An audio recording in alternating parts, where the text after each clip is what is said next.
maintenant à la deuxième intervention, Monsieur Laurent Liassio, qui va nous parler de la démocratisation de la donnée en entreprise. Monsieur, pouvez-vous m'entendre? Oui, je vous entends, bonjour. Est-ce que vous pouvez m'entendre à votre tour?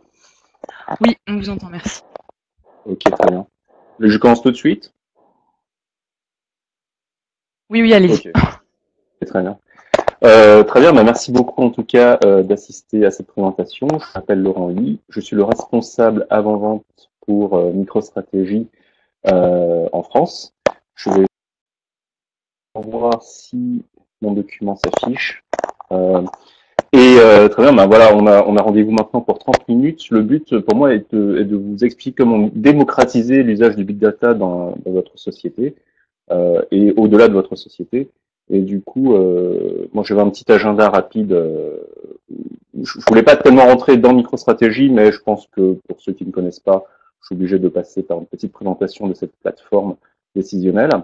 Vous expliquer rapidement également comment on se connecte au Big Data aujourd'hui via ODBC ou directement via HDFS.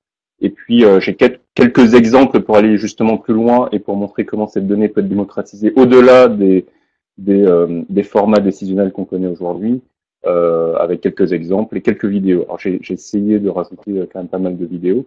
Le but également est que vous puissiez trouver un intérêt particulier et venir nous voir sur le salon Big Data pour qu'on puisse échanger et discuter des possibilités qu'on peut effectuer avec MicroStratégie. Ok, donc voici l'agenda.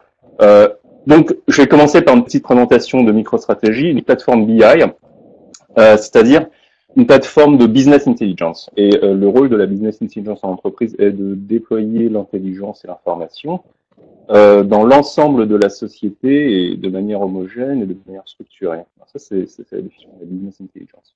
Les sources que vous avez en bas sont multiples. Elles peuvent être des bases relationnelles, évidemment, des cubolap comme du SAPUW, du SBase, du SSS, du TM1. Et puis, alors je vais passer le big data puisque on va en parler tout à l'heure, mais là, toute la partie third party, les cloud services, des web services du Salesforce par exemple, et évidemment euh, une composante, alors une fragmentation du big data parce que c'est toutes les sources locales qui finalement sont très représentatives de cette évolution vers le big data. Tout le monde a plein de sources partout.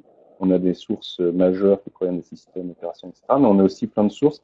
Et le but, c'est de pouvoir commencer à mélanger toutes ces données et à en faire une seule version de la vérité. Évidemment, le big data au milieu avec toutes les saveurs que vous connaissez sans doute aujourd'hui dans ce monde-là. Je ne vais pas tellement parler de vos sources aujourd'hui, mais oui, également toute la partie interface. Donc, ça, on retrouve toute la partie du haut avec les interfaces que vous connaissez. La première et la plus répandue étant la partie web et la partie mobile. Donc, MicroStratégie est disponible à travers ces interfaces web et mobiles sans installation particulière. Sur mobile, évidemment, installation possible d'une application mobile sur iOS ou Android. Et puis d'autres interfaces plus classiques qui sont la partie push ou la partie Microsoft Office. Donc c'est important de savoir avec MicroStratégie, c'est que autant depuis quelques années on redécouvre un petit peu la donnée à travers de l'agilité et ce qu'on appelle de la data discovery et du self-service, autant MicroStratégie est une plateforme globale qui pourra servir, par exemple, des besoins plus opérationnels, comme du reporting classique, de l'impression. Voilà. Donc, on ne peut pas spécialement abandonner tout ce pan du décisionnel au profit juste de la seule agilité. Et l'intérêt de MicroStratégie est d'avoir cette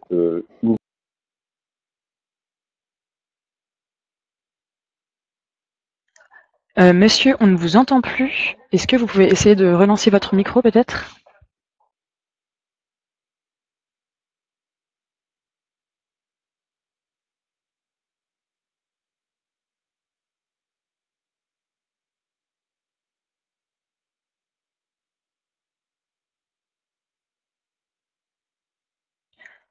Peut-être essayer de vous reconnecter pour que ça fonctionne parce qu'on ne vous entend plus parler.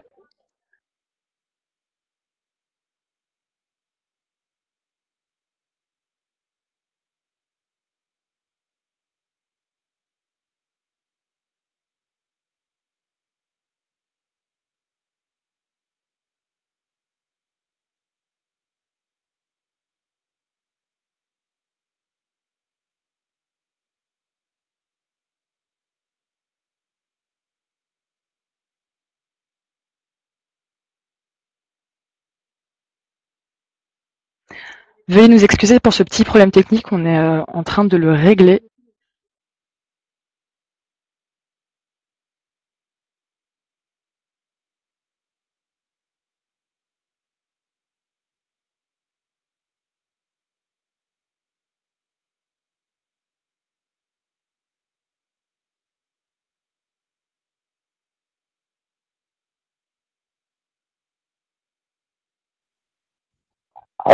Allô? Est-ce que je Oui, suis de c'est bon, retour?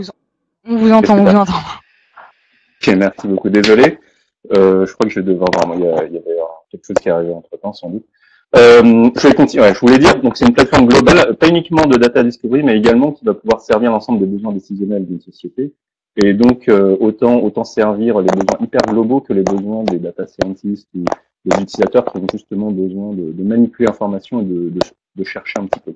Alors du coup, pour continuer un petit peu ces discussions, je vais vous présenter quelques principes principaux assez orientés data discovery parce que évidemment c'est là où on aura peut-être le plus d'intelligence.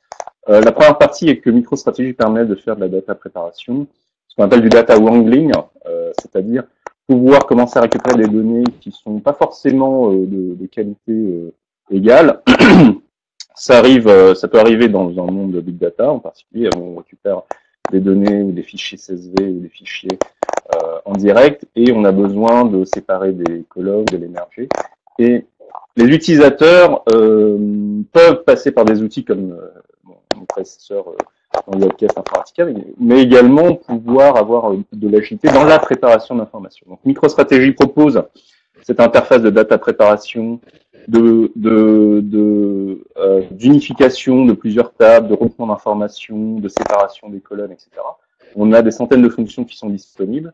Et ce qui est intéressant, c'est que ce script de wrangling, de préparation de l'information, peut être rejoué à volonté lorsque l'utilisateur va réimporter à chaque fois les informations pour les afficher dans ses dashboards. Je ne vais pas spécialement vous faire une démonstration, mais si vous avez l'occasion de passer au salon Big Data, on se fera un plaisir de vous montrer en live. Là, c'était pas sans doute un peu compliqué sur 30 minutes et sur un webcast. N'hésitez pas à venir au salon Big Data où on vous montrera quelques exemples de cette data préparation. Après la préparation, on doit afficher l'information à l'écran. Et du coup, au-delà des simples graphiques qu'on pourrait retrouver camembert et barres graphes horizontaux. On retrouve évidemment des visualisations plus avancées comme les cartes de chaleur, mais également tout ce que vous pourriez inventer. Il n'y a pas vraiment de limite. On s'accorde avec des standards de type D3JS ou HighChart ou Google Chart pour que vous puissiez créer vos propres visualisations. Alors, on en a une bibliothèque déjà très large, mais il y a des clients qui voudraient avoir quelque chose d'encore plus précis sur un type de calendrier en particulier, ou d'un waterfall avec une fonctionnalité particulière, et du coup, les utilisateurs, les clients peuvent créer eux-mêmes leur propre visualisation. Donc ça, c'est très important en termes d'ouverture de la plateforme vers le reste. Donc là, je vous ai présenté MicroStrategy et ce qu'on peut faire. Je vais vous montrer une petite vidéo sur la consommation d'informations, pas spécialement sur la petite préparation d'informations, mais sur la consommation d'informations pour que on voit comment l'utilisateur final, hein, pas celui qui va forcément comprendre, mais l'utilisateur final va pouvoir voyez cette petite vidéo YouTube qui doit se charger normalement. Et avec cette vous me dites si vous voyez pas, le modératrice, avec une interface où l'utilisateur va avoir finalement son dashboard et il va pouvoir commencer à filtrer rapidement l'information à partir d'une pop-up qui va lui permettre de sélectionner des paramètres de filtrage. Alors les paramètres de filtrage, ils peuvent être juste de type je sélectionne et je coche, par exemple je sélectionne des catégories, etc. Mais ce qu'on voudrait également faire, c'est proposer des interfaces plus avancées, comme par exemple des calendriers ou des choses qui permettent de démocratiser, puisque c'est le sujet du jour, de démocratiser l'information au sein de votre société. Donc aujourd'hui, il y a énormément d'utilisateurs qui veulent consommer l'information. Il y a des utilisateurs qui croient également qu'ils veulent manipuler l'information, mais finalement ils se rendent compte que une bonne consommation avec des filtres bien préparés en fait, c'est ce dont ils ont besoin. On va laisser aux analystes la capacité de pouvoir créer les dashboards pour les autres, et les consommateurs eux-mêmes vont avoir une interface très fluide qui marche également, comme vous voyez ici, sur iPad, pour pouvoir, de manière automatique, hein, rien à faire, pour pouvoir juste consommer les informations Big Data, par exemple, qu'ils auraient dans leur société, et filtrer de manière assez fluide. Voilà. Essayer vraiment de transformer le Big Data qui parfois est quelque chose qui est compliqué pour eux, en quelque chose qui est plutôt très simple. La deuxième vidéo que je voudrais c'est un peu la suite. Alors tout à l'heure, on avait montré des filtres, on pouvait cocher des cases. Un des avantages également de MicroStrategy, c'est de pouvoir dire, je vais utiliser une visualisation comme filtre des autres visualisations. Et là, par exemple, vous aviez vu derrière un certain dashboard, et là, j'ai cliqué sur mes filtres, et j'ai dit, je voudrais choisir des villes. Et du coup, il y a une visualisation. Alors, c'est dommage de choisir des villes avec une liste. Voilà. Donc, on se dit, on voudrait plutôt choisir des villes sur une carte, où on pourrait choisir des mois à travers un bar chart, etc., en fonction de la valeur de revenu par important. Et du coup, on retrouve très facilement cette manipulation, ce filtrage pour les utilisateurs finaux. De la même manière, enfin, voilà, comme je vous le disais tout à l'heure, si je veux choisir par exemple un manager et voir, autant utiliser une visualisation pour pouvoir effectuer le filtre plutôt qu'une liste de managers. Évidemment, ça fonctionne de la même manière sur votre iPad. Vous allez pouvoir utiliser c'est encore plus facile, utiliser le doigt pour pouvoir juste sélectionner certaines sections. Et enfin, un dernier outil de démocratisation de la donnée, c'est la partie collaboration. Ça veut dire quoi? Ça veut dire qu'un utilisateur, alors je vous ai parlé tout à l'heure de l'accès via web et via mobile, un utilisateur qui serait sur son browser web et qui, par exemple, va trouver une certaine configuration de filtre qui est intéressante, va pouvoir ouvrir une fenêtre de chat directement dans MicroStrategy, nommer les personnes et dire Marlène, Robert, etc. Et ces personnes vont recevoir directement l'information, une petite pop-up, alors éventuellement un email s'ils ne sont pas connectés sur l'application, mais du coup, ils reçoivent directement une notification. C'est comme un chat interne, un WhatsApp interne à MicroStrategy, où on peut commencer à discuter autour de dashboards qui sont connectés à vos données Big Data, à vos données Data Warehouse, à vos données de CRM et Salesforce, sur iPhone, sur iPad et sur web. Et ça donne vraiment une vision collaborative de la donnée où les gens commencent à échanger directement, vraiment comme un WhatsApp. Imaginez WhatsApp ou imaginez Microsoft Teams ou Slack. C'est vraiment quelque chose qui vous permet de récupérer l'information de manière très facile autour de la donnée. Alors, maintenant qu'on a parlé de MicroStrategy en 10 minutes, je voulais également vous montrer, vous expliciter quand même comment nous on se connectait au Big Data.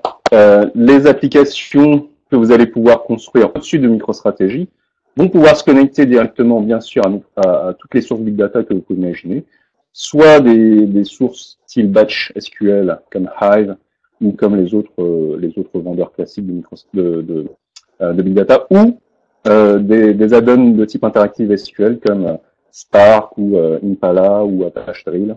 On retrouve également comme connecteur des bases, des sources NoSQL, entre par exemple MongoDB, Cassandra, ou des index de recherche comme Solar, Splunk. Alors, depuis MicroStrategy release, enfin, on produit des versions tous les quarters, tous les trimestres, et du coup, parmi les dernières versions, on retrouve également des certifications, par exemple, sur Spark ou sur Mapper, les dernières versions de Cassandra ou la dernière version de Hive, et des connexions directes sur Solar et Elasticsearch. Donc, les connexions se font soit par ODBC, évidemment avec les connecteurs ODBC qu'on retrouve. Sachez que MicroStrategy va produire un SQL qui est optimisé en fonction de la source qui est sous-jacente. Donc, on ne va pas exécuter le même ODBC si on est connecté sur Cloudera Impala, par exemple, ou si on est connecté sur Mapper. De la même manière, si on est connecté sur n'importe quelle source, un type de source qui est dans votre société, SQL Server ou Teradata, ou même des web services, évidemment, le moteur va à chaque fois s'adapter et générer des requêtes qui sont optimisées. Un petit mot, ceci dit, sur un autre type de connecteur. Alors, MicroStrategy, c'est à la base, si on simplifie énormément MicroStrategy, c'est un requêteur. C'est un générateur de requêtes qui va requêter sur les bases de données, et les afficher de manière interactive pour les utilisateurs. Mais c'est quand même un requêteur. Et une des capacités de MicroStrategy, je pense que c'est assez unique sur le marché, c'est cette fonctionnalité qui s'appelle Hadoop Gateway. Ça veut dire une porte vers Hadoop, un portail vers Hadoop. Et en fait, qu'est-ce que Hadoop Gateway? C'est une petite interface qui s'installe sur votre cluster Hadoop, voilà, sur chacun des nœuds, et qui va discuter avec le Hadoop Gateway qui est sur le serveur. Et qu'est-ce que ça va faire? Ça va créer une connexion native sur HDFS. Ce qui veut dire que normalement, lorsqu'on se connecte sur du Big Data, on va voir des tables, on va faire des requêtes SQL sur ces. Vous avez cette autre manière qui s'appelle Hadoop Gateway, où vous allez pouvoir naviguer directement dans le HDFS, voir tous les répertoires, voir tous les fichiers, que ce soit des fichiers Parquet, que ce soit des fichiers Avro, que ce soit des fichiers CSV ou texte, et pouvoir directement vous connecter à ces fichiers sans passer par une autre interface. Et donc ça, c'est quand même assez puissant pour commencer à se connecter et à découvrir un petit peu ce qu'il y a dans votre Big Data. Cas d'usage vraiment très data science et qui marche très bien pour débuter des projets, pour vraiment explorer votre Big Data. Et après, on peut imaginer quelle est la stratégie à mettre en place en fonction du nombre d'utilisateurs, etc., pour continuer votre projet. Une autre stratégie entre les deux, c'est ce qu'on appelle le Data Warehouse Offloading vers Hadoop. Alors, il y a beaucoup d'entre vous qui sont dans des réflexions, qui sont dans des transitions entre un DataWare et un Hadoop, voire les deux. Et du coup, ce qu'on propose, c'est d'avoir des dashboards qui se connectent à la fois à des sources SQL classiques, style SQL Server, Oracle et Teradata, et à des sources Big Data. Et d'avoir, entre guillemets, le meilleur des deux mondes, avec une capacité in-memory de MicroStrategy qui permet de stocker un certain nombre de choses jusqu'à peut-être un niveau agrégé, et de pouvoir débrancher, lorsque c'est nécessaire, vers du Hadoop, pour pouvoir aller voir des données de détail. Et donc, on arrive à très bien gérer ça, et c'est vraiment un des avantages de MicroStrategy. On appelle ça du hot, warm, cold self-service, parce qu'on va pouvoir soit aller chercher de la donnée très chaude, soit aller chercher de la donnée plutôt froide, historisée dans le Big Data, avec nos capacités multisources. Donc, avoir un seul dashboard qui va aller chercher les données à partir de plein d'autres sources. Alors, dans ce monde d'ouverture de la donnée, une fois que vous avez ouvert comme ça l'information, et une fois que l'accès Big Data est disponible, la partie uniquement restitution dashboard, elle est intéressante. On va retrouver des dashboards, on va retrouver des documents sur iPad, etc. C'est quand même déjà un très bon niveau d'information.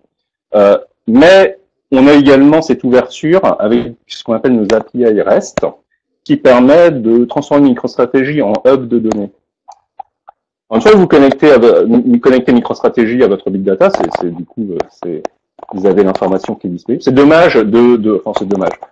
Elle est disponible à travers ces dashboards et on pourrait imaginer de l'avoir disponible à travers d'autres interfaces. Des applications personnalisées, des portails, etc. Mais laissez-moi vous donner quelques exemples de démocratisation d'informations. Par exemple, avec un SmartBot. Alors, je vous montrerai cette vidéo. Je crois qu'il y a un peu de musique dans la partie YouTube, donc je vais vous laisser la voir. Mais du coup, on a branché MicroStrategy sur une source de données Big Data. Au-dessus, on a mis un SmartBot. Alors là, c'est un partenaire qui s'appelle IMAS qui a créé ce SmartBot en utilisant nos API. Et du coup, on peut commencer à demander à peu près n'importe quoi à ce chatbot. La couche sémantique de MicroStrategy est réutilisée par le chatbot pour pouvoir répondre aux questions qui sont posées par l'utilisateur. Donc, vous pouvez imaginer ce chatbot directement sur votre desktop ou à travers une interface téléphone, par exemple.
Voilà, donc je voulais, c'était vraiment, c'est vraiment de l'utilisation des API MicroStrategy parce que du coup, on ne se limite plus à des interactions clavier-souris ou évidemment à travers les doigts lorsqu'on utilise iPad et mobile. Mais pensez à ça. Est-ce que un chatbot pourrait ouvrir de nouveaux horizons à vos utilisateurs pour simplifier un peu le décisionnel et la transmission d'informations? Est-ce que vous ne pensez pas qu'un chatbot dans votre entreprise permettrait vraiment à vos utilisateurs d'exploiter l'information en direct au lieu d'apprendre une interface alors plus ou moins complexe ou simple, mais du coup quand même ils ont l'habitude de chatter avec leur famille, leurs amis, et juste demander à un chatbot des informations, ça serait une expérience beaucoup plus agréable que d'accéder à l'interface web. Alors du coup on parle d'utilisation du soin NLG, NLP, donc Natural Language Generation, Natural Language Processing. Et bien du coup on peut étendre immédiatement cela à d'autres types d'interfaces. Pas seulement des claviers sur des chatbots, mais également, pourquoi pas, du voice processing avec Alexa. Si vous si vous êtes au salon Big Data, venez au salon, venez sur notre stand pour tester l'Alexa. Ça n'a pas beaucoup de sens que je vous passe la vidéo, puisque on parle juste. Il n'y a pas grand-chose à voir, mais du coup, c'est vraiment toujours basé sur la technologie REST API de MicroStrategy. Une autre partie de l'intégration avec des outils disruptifs en termes de transmission d'information, c'est la partie réalité augmentée. Et prenez cet exemple où vous auriez par exemple un téléphone mobile ou un iPad. Vous pourriez vous balader directement dans n'importe quel centre commercial, si vous êtes par exemple Carrefour, comme le client, et vous pourriez scanner n'importe quel produit et voir le stock, voir les prix, et pouvoir comparer la supply chain sur ce produit en particulier, le fournisseur, et retrouver toutes les informations juste en scannant. Laissez-moi vous montrer une petite vidéo qui correspond à cette expérience.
Voilà, donc c'était vraiment un court exemple. On aura également cette démonstration sur le stand de Big Data si vous voulez venir voir comment ça fonctionne. En tout cas, c'est une chance pour nos partenaires de pouvoir utiliser cette API étendue pour créer de nouveaux types d'usages et démocratiser justement l'information au sein des entreprises et voire même au-delà. Un des aspects particuliers de MicroStrategy et des capacités Big Data, c'est par exemple toute la partie Smart Cities. Donc, sachez que MicroStrategy a été par exemple retenu sur des projets assez phénoménaux de Smart City comme celui de Dubaï, par exemple, où on représente toute la partie décisionnelle, institution d'information du projet Smart Dubaï. Donc vous voyez quelques exemples à l'écran. Donc c'est vraiment quelque chose qui permet de fédérer et d'utiliser toutes les différentes sources de Big Data. Comme c'est le Big Data, c'est uniquement des volumes très importants, mais c'est une variété phénoménale de sources, de formats, et du coup MicroStrategy est plutôt bien armé pour pouvoir mutualiser toutes ces sources au sein d'une même plateforme. Enfin, je voulais vous montrer également un autre exemple plutôt de temps réel dans ce cadre-là, puisque MicroStrategy peut également récupérer des données en temps réel, des streams, par exemple de Kafka, etc., pour pouvoir les afficher. Alors là, j'ai choisi d'utiliser un mode Command Center. Le mode Command Center, c'est la capacité pour des dashboards d'être affichés non pas sur un écran d'ordinateur, mais sur des méga écrans et d'être rafraîchis. Donc ça, c'est assez intéressant de pouvoir démocratiser encore une fois, parce que c'était le sujet du webcast, démocratiser l'information pour l'ensemble des utilisateurs. Alors là, c'est un exemple de TSA pour ceux qui sont allés aux États-Unis. Mais du coup, TSA, c'est le contrôle aux frontières, le contrôle de sécurité. Et du coup, on surveille la longueur des queues, comment ça fonctionne, le nombre de passagers, de manière live pour l'ensemble des aéroports américains.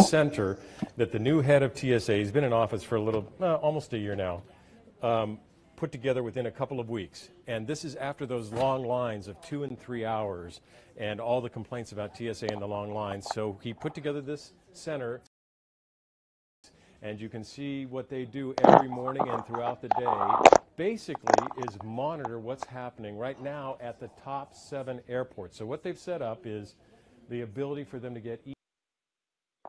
Donc voilà, tout ce que vous voyez à l'écran sur les grands écrans géants, et si vous venez chez MicroStrategy, on a des écrans un peu partout pour montrer justement nos produits, mais également on suit nous-mêmes notre activité à travers ces écrans géants, et n'importe qui passe devant ces écrans va pouvoir capter l'information, en discuter au café, etc. Donc c'est vraiment quelque chose qui permet de vraiment démocratiser l'information avec ce temps réel. Donc n'hésitez pas à venir, sur le stand pour en discuter. Donc je pense qu'on arrive pratiquement à la fin de ce web, ce dont on a discuté. Aujourd'hui, je vous ai parlé de MicroStrategy en tant que plateforme décisionnelle et des capacités de restitution. Vous avez également parlé rapidement de la partie connectivité au Big Data avec le DBC et en natif sur HDFS avec le Hadoop Gateway. Et puis vraiment, on voulait vous montrer quelques exemples pour aller plus loin et démocratiser l'information à travers du chatbot, Alexa, de la réalité augmentée ou du Smart City. En tout cas, merci beaucoup. Je ne sais pas s'il y a des questions. Peut-on télécharger la présentation, s'il vous plaît? Bien sûr, je peux la partager.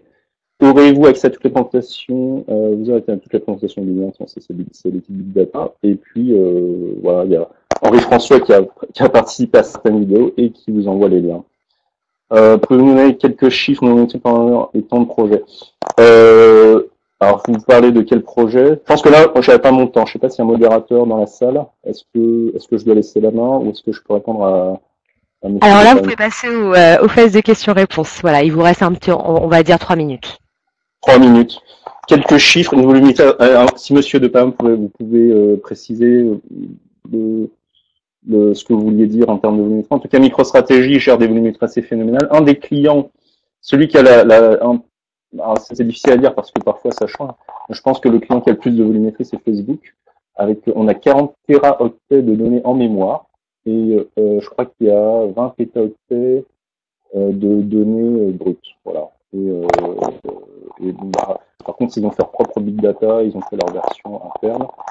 Donc ça, c'est des volumétries qu'on a. Après, on retrouve des volumétries plus classiques, plutôt en téraoctets, qu'on retrouve par exemple chez nos clients français, Société Générale et tout. Ils ont de la viande Carrefour, est très avancé sur le big data. Ils font des choses magnifiques en web service.